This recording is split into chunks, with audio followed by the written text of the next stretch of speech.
আপনার সঙ্গে আমাদের কথা আছে।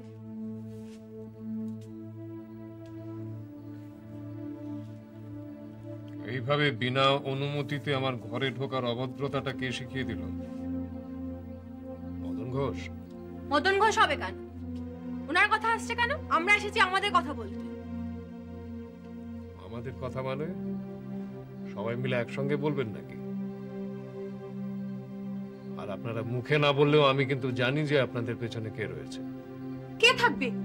আমাদের ভালো মন্দ কি আমরা বুঝতে পারি না? ভালোটা পারেন, মন্দটা নয়। আর আপনারা আপনাদের ভালো মন্দের কথা তো বলতে আসেননি, বলতে এসেছেন অন্য একজনের কথা। অন্য যার হয়ে বলতে আসি, সে আমাদেরই মধ্যে একজন। যা বলার একজন বলুন। আপনি এভাবে আমাদের মুখ বন্ধ করে রাখতে পারবেন না। পারবেন না। কেন বিরক্ত করছেন? বললাম তো যা বলার একজন বলুন। হ্যাঁ রমাদি, তুমি আমাদের হয়ে বলো। আপনি এভাবে কেন করবীকে পুলিশে দিলেন? তার কারণ দেশে একটা আইন আছে। করবী কি বেআইনি কাজ করেছে? যদি সে কোনো বেআইনি কাজ না করে থাকে তাহলে সে ছাড়া পেয়ে যাবে। করবীকে জামিনে ছাড়াবার ব্যবস্থা আপনাকেই করতে হবে। একজন নার্স একটা এক্সপায়ার ডেটের ওষুধ, একটা ইনজেকশন পুশ করছিল, সেটা খুব ন্যায় কাজ বলে মনে করেন আপনি? আর তার জন্য তাকে আমাকে সমর্থন করতে হবে? জীবনে কোনোদিন কোনো অন্যায়কে সমর্থন করিনি আমি। কোনো কারণে আপনার করবীর উপর রাগ ছিল, আর সেই রাগ আপনি আপনার অধিকারের সীমা ছাড়িয়ে যাচ্ছেন। সুপার থাকতে সিএমও থাকতে আপনি কোন অধিকারে করবীকে পুলিশে দিলেন? তার কারণ করবী আমার পেশেন্টকে মার্ডার করতে গিয়েছিল। বার্নহুডের পেশেন্ট ডক্টর বিশ্বাসের আপনার হলো কিভাবে? আপনার এত প্রশ্নের জবাব দেবার কোনো প্রয়োজন বা কোনো ইচ্ছা আমার নেই। কোনো অন্যায় আমি করিনি। হ্যাঁ অন্যায় করেছেন, আপনি অন্যায় করেছেন। আপনার এই অন্যায় আমরা মানছি না, মানব না, মানছি না, মানব না, মানছি না, মানব না। হ্যালো, ওসি আছেন? আমি স্পন্দন থেকে ডক্টর নক্ষত্র রায় বলছি। আমার চেম্বারে আমাকে বেআইনি ভাবে ঘেরাও করা হয়েছে। হ্যাঁ প্লিজ আসুন।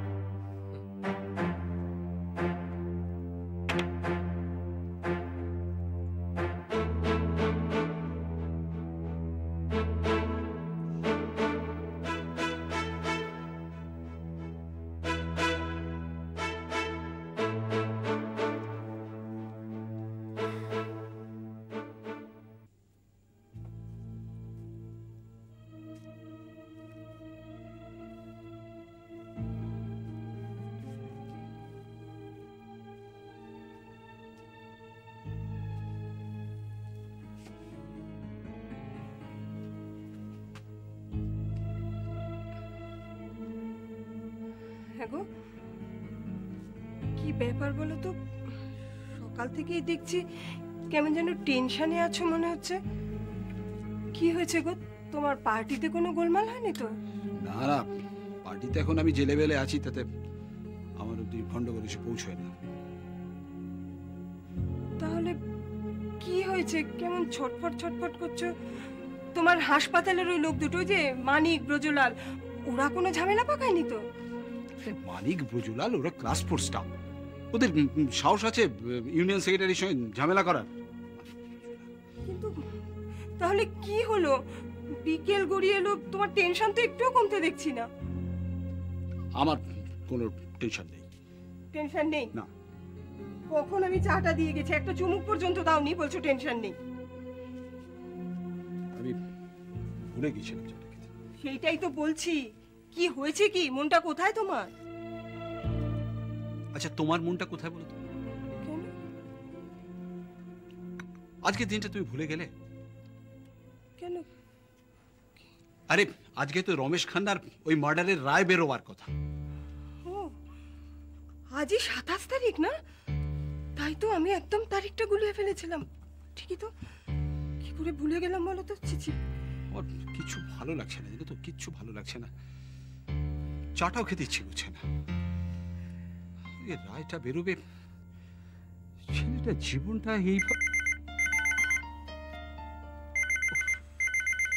এর মধ্যে আবার ফোন। আমি মরছি আমার ভাবনা নিয়ে। আর এক কাজ করতো, ফোনটা ধরে বলে দাও যে আমি বাড়িতে নেই, এমনকি কোথায় গেছি সেটাও তুমি জানো না। যাও একটু বলো। না না, ওই ফোন আমি ধরতে পারবো না।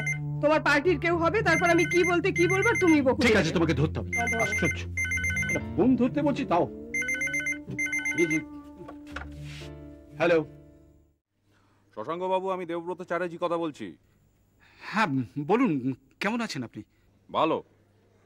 রাঘব মজুমদার হেরে গেছে, আমি জিতে গেছি। মানে? রমেশ খান্নাকে হত্যার অপরাধে বাবলের শাস্তি হয়েছে? আর আমাদের ছেলে জনি? না, ওরা মুক্তি পেয়েছে। মানে?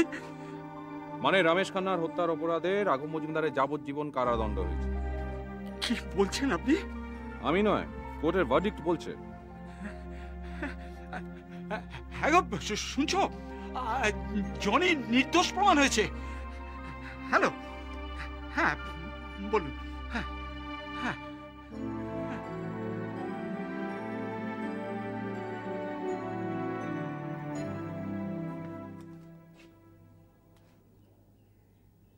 আমি কি একটু আসতে পারি? Come in.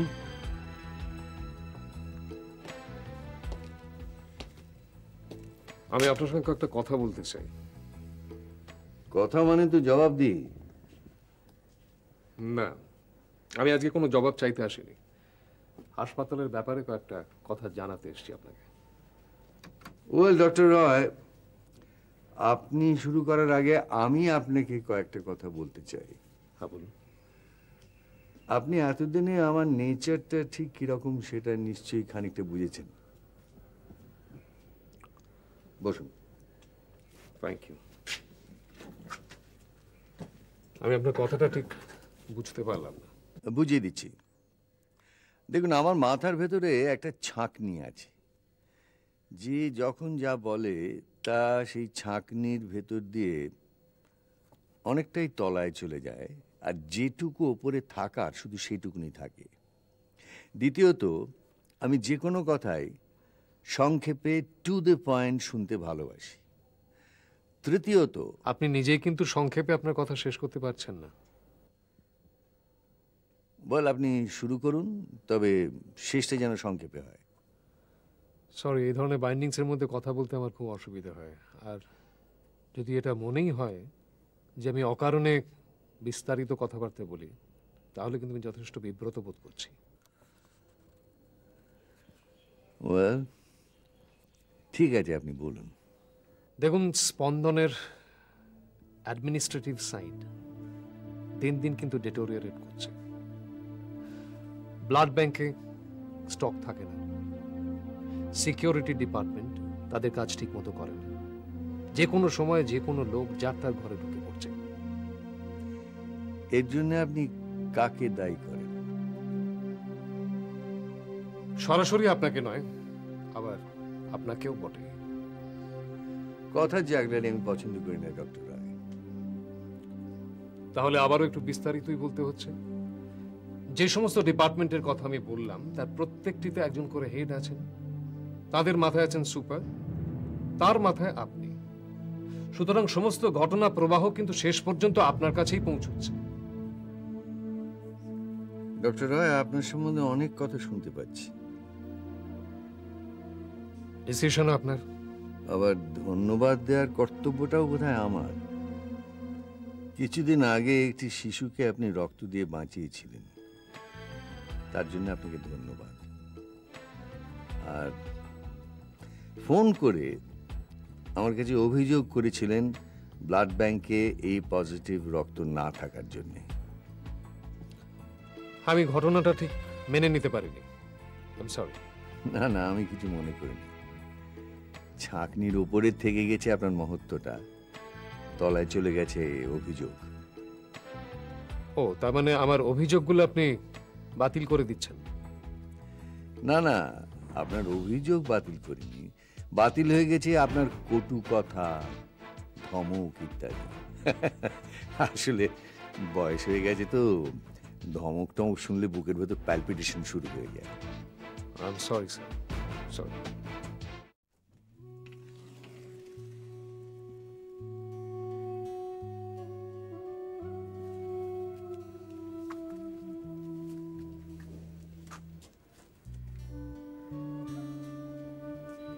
ভেতরে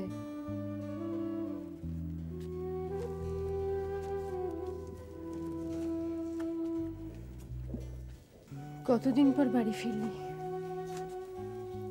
বাড়িটা একেবারে খাঁ করছিল। এখন থেকে লক আপটা খাঁখা করবে। ওটা তো তোর থাকার জায়গা নয় বাবা। ঘরের ছেলে কতদিন পরে ঘরে ফিরে এলি বলতো?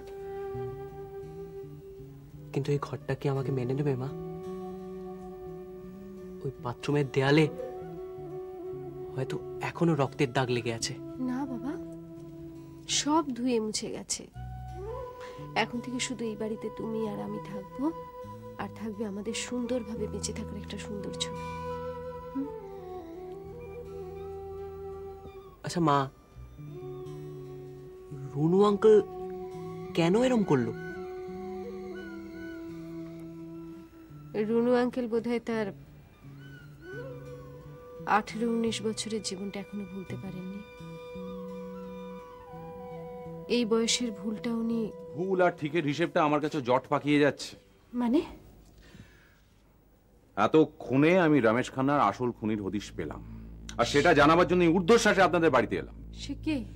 আসল খুনি তো আমি। না, তুমি নও। তার মানে? সেই তো আপনি একটা গল্প সাজিয়ে আসল খুনি বদলে দিয়েছেন। হ্যাঁ, গল্পটা সাজিয়েছিলাম, কিন্তু সেটাও এখন বদলে গেছে। সেটা কে? রমেশ খান্নার আসল খুনি হচ্ছে রাঘব মজুমদার। সেটাই তো, আপনি একটা গল্প সাজিয়ে... হ্যাঁ, সেই গল্পটাই এতদিনে সত্যি হয়ে গেছে।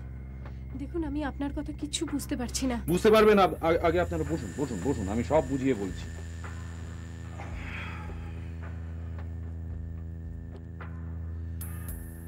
রাঘব মজুমদার অনেকদিন থেকে আমার সঙ্গে দেখা করতে চাইছিল।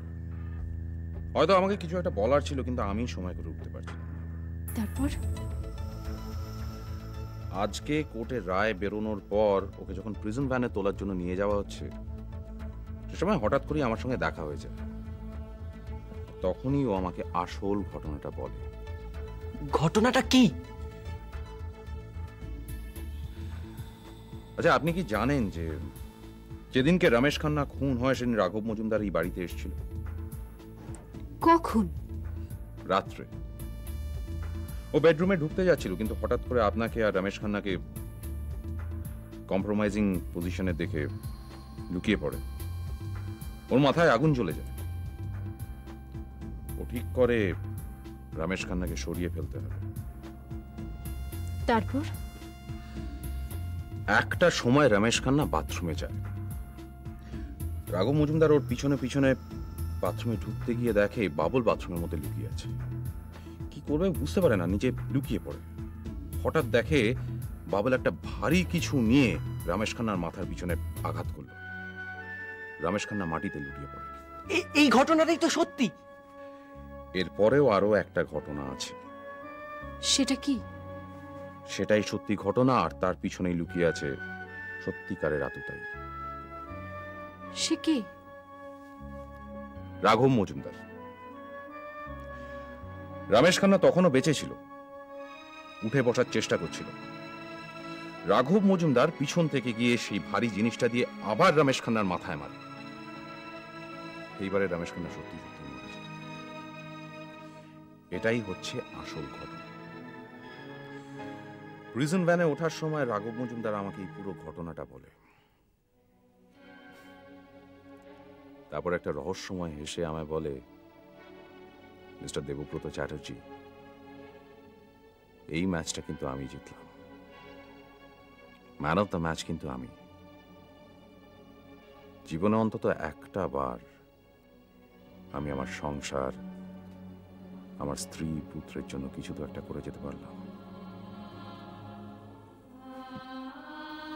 মিস্টার মজুমদার, আপনি যাই বলুন, crime doesn't pay.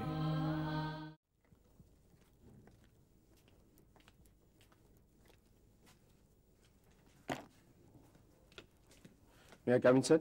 Sorry sir, না না বলেই চলে এসেছি। আসলে টেনশনে। টেনশন? মানে পেশেন্ট গায়েব স্যার। গায়েব মানে? গায়েব মানে মিসিং। মিসিং মানে হয়েছিল। কি থেমে থেমে কথা বলছেন? যা বলতে চান স্পষ্ট করে বলুন। হ্যাঁ স্যার, স্পষ্ট একটু বুঝতে পারি স্যার। এতক্ষণ কেন বসেননি তাই তো জানি না। না মানে আসলে পারমিশনটা। হ্যাঁ এবার বলুন, মিসিং কি বলছিল? মানে মিসিং হয়েছিল স্যার, ফিরে এসেছে। কোন পেশেন্ট? বার্ন ওয়ার্ডে। ও, মিসিং হয়েছিল মানে? মানে স্যার পেশেন্টটা কিছুক্ষণের জন্য বেডে ছিল না। বেডে কেন স্যার, হসপিটালেই ছিল না। আপনাকে কি খবর দিল? কেউ না স্যার। তাহলে আপনি জানলেন কি করে? আরে বাবা, নেটওয়ার্ক স্যার, আমার তো মারাত্মক নেটওয়ার্ক, ঠিক খবর চলে আসে আমার কাছে। ও, তা মিসিং হয়েছিল কখন? কখন না, কবে। কবে? হ্যাঁ স্যার, মানে অনেক, মানে কয়েকদিন আগে ঘটনাটা ঘটেছিল। তো আমার হঠাৎ আজকের মনে হলো, আরে স্যারকে তো খবরটা দেওয়া হলো না। তাই স্যার ওই চলে এলাম। আশ্চর্য, খুব সত্যি। কি আশ্চর্য স্যার? পেশেন্ট মিসিং হয়েছে কয়েকদিন আগে, আর আজ আপনি আমাকে সেই খবরটা দিতে এলেন? আসলে আচ্ছা, আপনি সব কথা আসলে আসলে বলেন কেন? আপনার কি নকলেও কিছু আছে? না স্যার, ওটা তো কথার কথা। আসলে যান, আপনি আপনার চেম্বারে যান।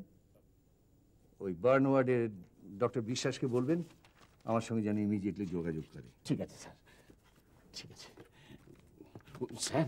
স্যার একটা কথা বলবো স্যার, ওই ডক্টর বিশ্বাসকে কাইন্ডলি আমার কথাটা বলবেন না আর কি। মানে আমাকে কেউ মিসআন্ডারস্ট্যান্ড করুক, এটা আমি চাই না আর কি। মানে আপনি আসতে পারেন, আসলে আপনি যান।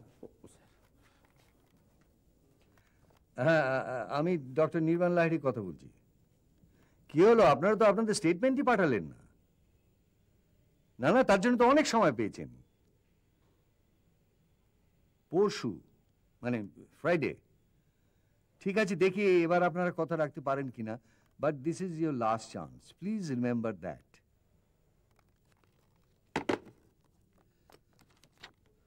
আসবো স্যার? হ্যাঁ আসুন, বসুন। What's all this going on in your department, Dr. বিশ্বাস? আপনার ডিপার্টমেন্ট থেকে পেশেন্ট উধাও হয়ে যাচ্ছে। আপনি কি স্যার সীতা মিত্রর কথা বলছেন? হ্যাঁ, আমার ডিপার্টমেন্টের পেশেন্ট, কিন্তু স্যার একটু মেন্টালি ডিসব্যালেন্স ছিলেন। সেক্ষেত্রে তো তার সম্পর্কে আরো বেশি সতর্ক হওয়া দরকার ছিল। আমার ধারণা মোটিভেটেডলি ব্যাপারটা ঘটেনি। মানে পেশেন্ট হয়তো নিজের খেয়ালই ব্যাপারটা ঘটিয়েছেন। একটা কথা বলবো sir, if you don't mind, হাসপাতালে এত সিকিউরিটি থাকা সত্ত্বেও পেশেন্ট কি করে হাসপাতালে বাইরে গেল? আপনি কি আপনার দায়িত্বটা এড়িয়ে যেতে চাইছেন? দেখুন, তখন নার্স অন ডিউটি কে ছিল? সে তখন ঘরে ছিল না কেন? কিছুক্ষণের জন্য নার্সেস রুমে গিয়েছিলেন। ব্যাপারটা যে কতখানি সিরিয়াস সেটা কি আপনি বুঝতে পারছেন? আমার কাছে সমস্ত ব্যাপারটা এত দেরিতে কেন রিপোর্টেড হলো সেটা আমি জানি না, কিন্তু যাই হোক, I can't spare you. Sir, ব্যাপারটা কে রিপোর্ট করেছেন আমি কি জানতে পারি? সরি, তার নাম আমি জানাতে পারবো না। শুধু এইটুকু আপনাকে বলতে পারি যে ভবিষ্যতে এই রকম ধরনের কোনো ঘটনার যেন পুনরাবৃত্তি না হয়। Okay sir.